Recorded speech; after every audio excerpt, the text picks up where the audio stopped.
I'm Kara Kay with The American Dream. I get to meet with Ryan Serhant of $1 Million Listing. It's an exclusive interview and it's one you won't want to miss.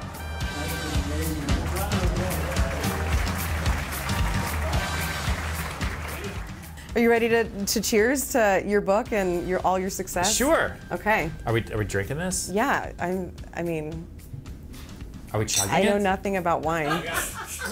I'm Kara Kay, and today I get to speak with Ryan Serhant. He is here in San Diego promoting his book. We are excited to read it. You do so well in real estate, and you know the power of media and TV. Thank you again for being here with us. Thanks for having me. Of course. With the wine in the wine room. It couldn't be classier, in my opinion. I know, it's very classy. I should have worn a tie. So I know that you know the importance of TV and media. How important do you think that is in real estate today?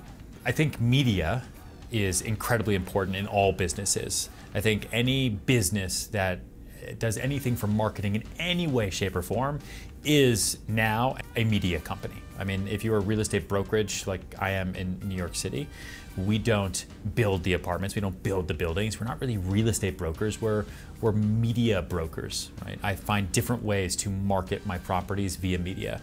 And so for me, television has been huge, and now we do a lot through the digital space, right? You can see that a lot of networks are going digital. I have a YouTube vlog now, just to try to hit a different, a different viewer base. It's really important. Sure, I think you, of all people, know the importance of getting exposure to listings, which is why you've gotten into TV and media. Now talk about the transition into how important it is to be social as well as on TV. Yeah, I think that if you're a salesperson, right, which is what the book is for, is anybody who sells anything, you're really selling yourself, right? You're creating a relationship.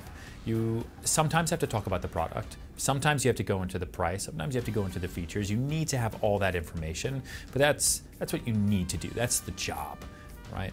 Everything else, especially through social media, especially through different forms of media, is building that relationship passively, right? This, you and I talking right now, is an active communication, building a relationship. Right. But I can hit so many more people through social, right, through YouTube, through LinkedIn articles. People talk about passive income all the time.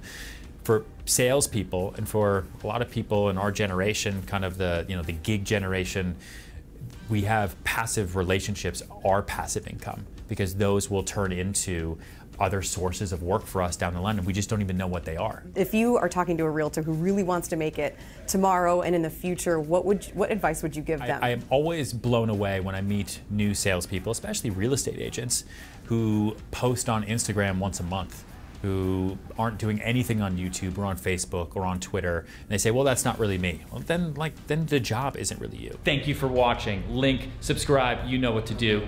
Oh. Like and subscribe. Oh. Not like and subscribe. You can't sit there and complain about not having business or sit there and complain about how the market's so tough if you're not actively doing things that are under your control. And what's under your control is putting out media.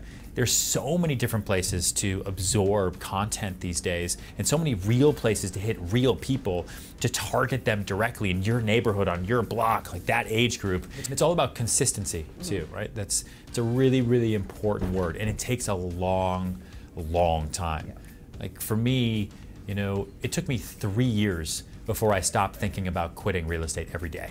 It was tough. And same thing for social media and all forms of media. Like, you have to be consistent with what you put out there all the time, and that way people know what to look for. Now, what do you guys think as a team? What does the American Dream, I guess, mean to you in your office?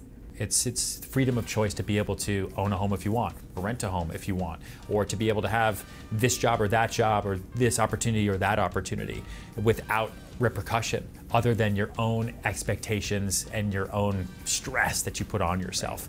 I really do think that everybody has that thing in their stomach that is trying to get them to that next level in their life that they actually can take control of, but not everybody wants it. And that's the one thing I can't teach. Like, I can teach a lot in the book about how to find what your motivation is, how to find what's going to wake you up every day, how to find what's going to help you make a little bit of extra money every single month, but I can't teach you to want more for yourself. You have to want that on your own. So we're cheersing to the American Dream? Yes. Okay, let's do that again. Okay. So it's like for real. Okay, cheers. All right. To the American Dream.